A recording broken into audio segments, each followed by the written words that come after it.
കാഴ്ചയാണ് ഞാനിന്ന് നാവാമുകുന്ദൻ്റെ സ്വന്തം തിരുനാവായി കാണുന്നത്.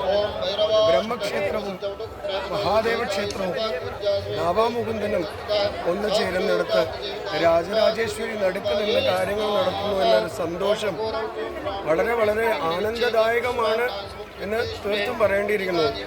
നാവാമുകുന്ദഹരേ ഗോപാല ഭഗവാൻ ഇങ്ങനെ കണ്ണു തുറന്ന് ശരിക്കും നമ്മളെ അനുഗ്രഹിച്ചതുപോലെയാണ്.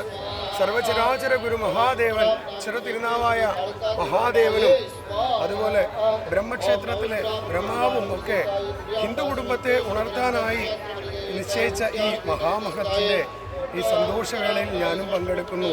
സ്വന്തം പ്രശാന്തേട്ടൻ, ടീം മാനസ ചപലഹരി.